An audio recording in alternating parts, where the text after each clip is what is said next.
Hey, what's going on, guys? It's Joel here with as many reviews as possible, and today we're doing the review of the NoBull Lifters.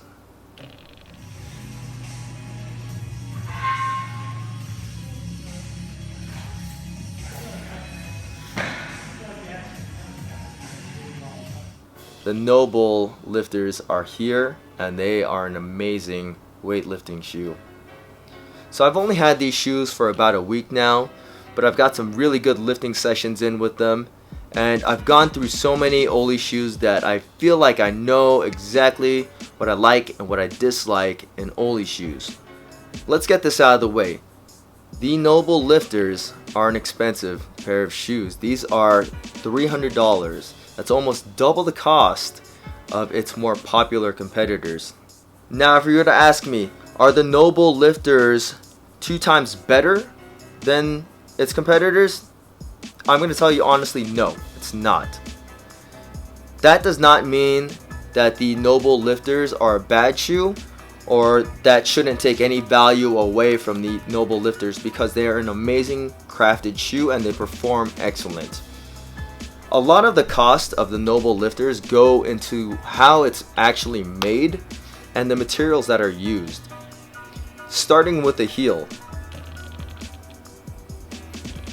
The heel is actually stacked leather. In my unboxing video, I thought it was a wood heel because it looks and it feels like a wood heel. But if you look there, you can actually see all the pieces stacked and glued together.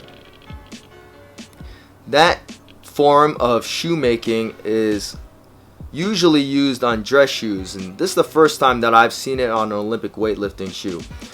So initially I thought, oh no, it's a leather heel. There's going to be some kind of deformity if you put it under load. But if I really press down there, I can't get it to deform at all. On EVA heels that come on cheaper weightlifting shoes, you can usually do that. But on the NoBull Lifters, there's no depressing that heel. If you move to the center, it's rock solid. Under normal loads, you should not have to worry about that depressing at all. Even weightlifters in the Olympics use shoes with EVA heels. So most of you guys out there, not going to have to worry about that one bit. Now, my favorite part of the shoe is the rear area because of the way that the leather looks. It just looks amazing. Come on, tell me that does not look amazing. The mocha brown just looks awesome with the lines of the shoe, with the super fabric front part of the shoe, and even with the laces. The details on the shoe are just amazing. So the front of the shoe has NoBull's signature super fabric. It is very flexible, abrasion resistant, and water repellent. That coupled with just the way that the NoBull Lifters are made should provide a very robust and long-lasting shoe. The outsole of the NoBull Lifters is kind of just like a generic textured outsole, but in my experience it provides very good grip, and I can't really complain. There's no faults there. If this ever wears out, you could probably actually take it to any shoe cobbler and have them put a new one on there for you.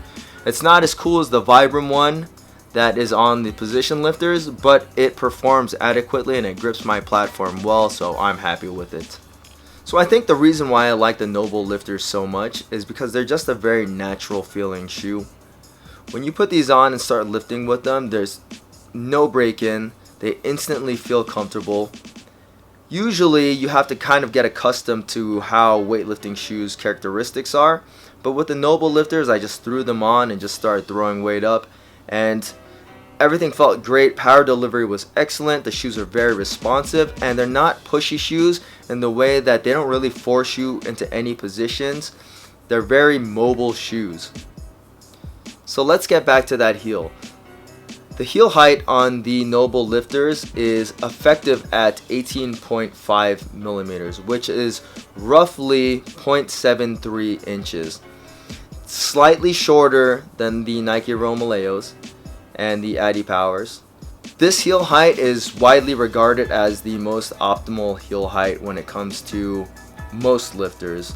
Some might benefit from a higher heel height, some prefer a lower one, but this is generally where most lifters want to be with their heels.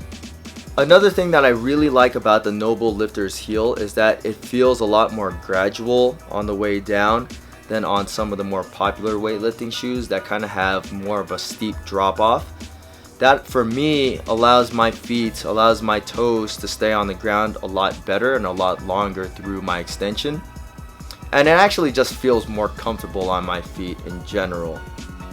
If you're just looking for an effective pair of weightlifting shoes to use and you don't have $300 to spend on the NoBull Lifters, then you are not missing out on anything. Trust me. While I really love the NoBull Lifters, I think these are one of the best pair of weightlifting shoes out there, and they'll probably be my primary weightlifting shoe. That doesn't mean that they do anything extraordinarily better than Nike Romaleos or Addy Powers or anything half the cost of the NoBull Lifters. You can get position lifters, which I think are my close second favorite lifters, for about $100 less than the NoBulls, and they are very, very good shoes. So usually I'll have buyer's remorse with anything I spend a lot of money on and I'm kind of whatever about, but I don't really have that with the NoBull Lifters. They perform excellent and they look amazing, and they'll probably last me for a long time. These are going to be my go-to weightlifting shoes, and right now these are my favorite weightlifting shoes. If you have any questions about the NoBull Lifters, feel free to ask me in the comment section. The full review is up on asmanyreviewsaspocible.com. And as always guys, thanks for watching.